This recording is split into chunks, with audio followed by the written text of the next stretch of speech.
Dear friends, welcome back to the video lecture of model number 4 waste management. In a previous video lecture, we come to know the solid waste management and some of its techniques like dumping, sanitary landfill, incineration or burning, or vermiculture or a compost techniques are used to manage the solid waste. Now let us discuss about the e-waste. So what do you mean by e-waste first? E-waste sources are discarded television, computers, calculators, mobiles, radios, VCRs, CD and DVD players, refrigerators, washing machines, etc. Many of these products can be reused or recycled or refurbished. Now, what are the characteristics of e-waste? So, e-waste contains both hazardous as well as non-hazardous substances or components.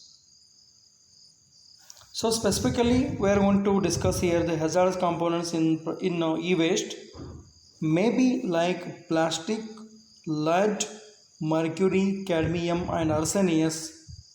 So these wastes can pose hazardous to the environment. Now moving to the next concept is biomedical waste. So biomedical waste may be in the form of solid or liquid state, including containers, intermediate or end products generated during the diagnosis, treatment and research activities of medical sciences. Any kind of waste which contains infections materials is called as biomedical waste, and it is generated from biological or medical sources, and its activities such as the diagnosis, prevention or treatment of diseases may be of human beings or maybe animals.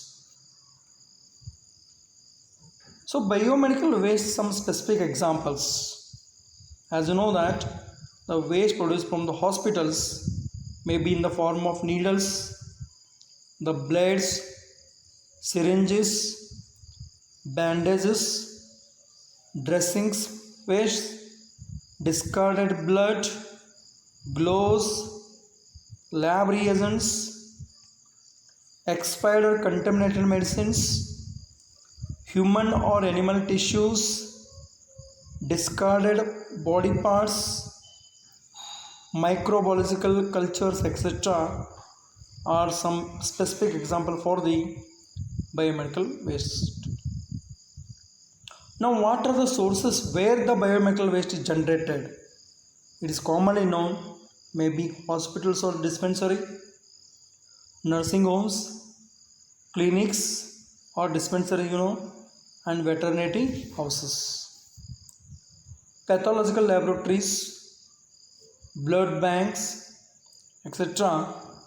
are some sources for the biomedical waste generation. Then what are the characteristics of biomedical waste? Biomedical wastes are having the characteristics like it may be toxic, it is infectious, it pollutes the air and water and soil, it causes the disease and parasites. For example, reusage of unsterilized syringes causes hepatitis B or C or HIV or AIDS. With this, the chapter of waste management is completed. Thank you, one and all.